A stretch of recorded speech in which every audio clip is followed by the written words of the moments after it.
lies awake beside the man with whom he has shared his bread for 3 years. Tomorrow, one of them will kill the other, not at the command of a centurion, but by the fall of a lot. Such was Rome. It remains perhaps the only execution in the history of warfare inflicted not by an executioner, but by the condemned themselves. The legionaries knew it by a dry, almost bureaucratic word, decimation. The term derives from the Latin decimus, the 10th. The practice is traditionally said to have emerged during the early centuries of the Roman Republic, though some modern scholars question whether those earliest attestations reflect genuine historical events or later rhetorical invention. In any case, it was regarded as the harshest punishment that could be inflicted upon a legion. It was invoked only in the gravest of circumstances: cowardice in battle, mutiny, or disgraceful flight before the enemy.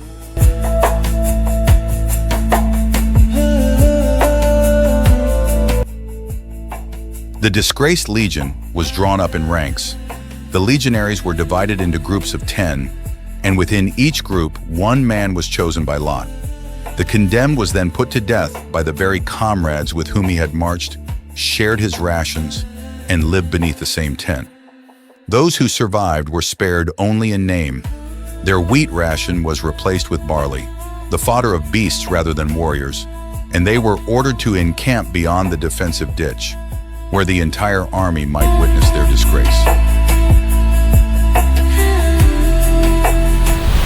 In 71 BC, Marcus Licinius Crassus, the wealthiest man in Rome, had staked both his fortune and his political future upon the war against Spartacus. When part of his army lost its nerve and fled before the rebel advance,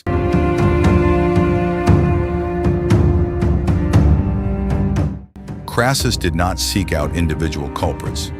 Instead, he revived an ancient punishment that had already begun to fade from Roman military practice.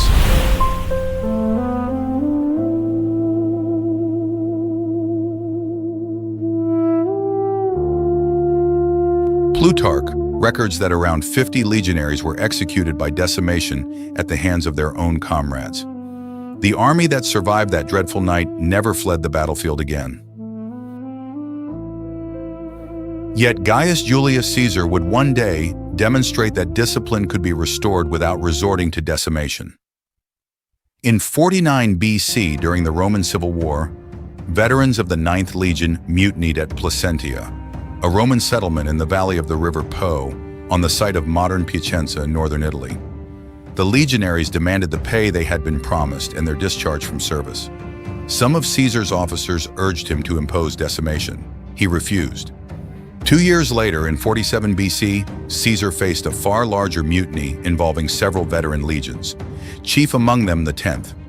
When those soldiers likewise demanded their discharge, Caesar publicly declared the legion dissolved and addressed them not as legionaries, but as quaestorites, Roman citizens.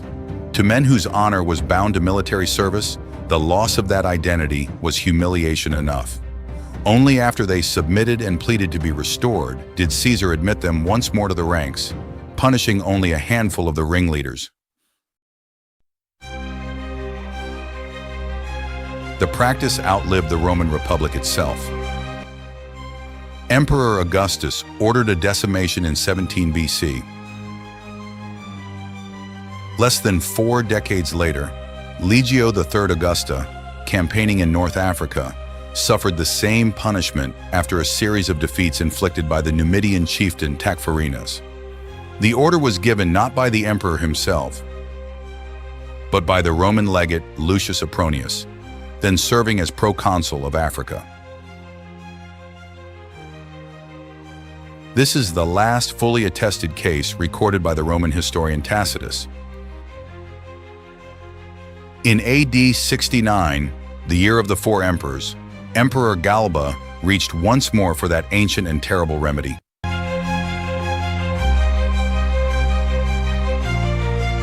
In the end, it was not mercy that brought decimation to its close, but reason. The Byzantine Emperor Maurice formally abolished the punishment, observing that an army compelled to kill its own comrades with its own hands destroys its own morale more surely than it restores discipline.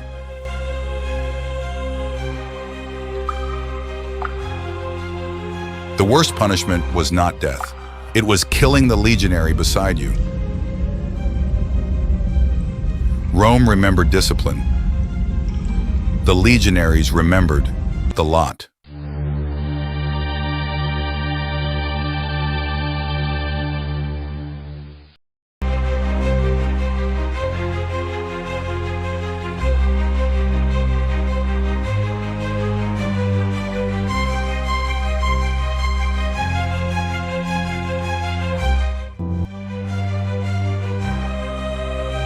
MERUTTA.com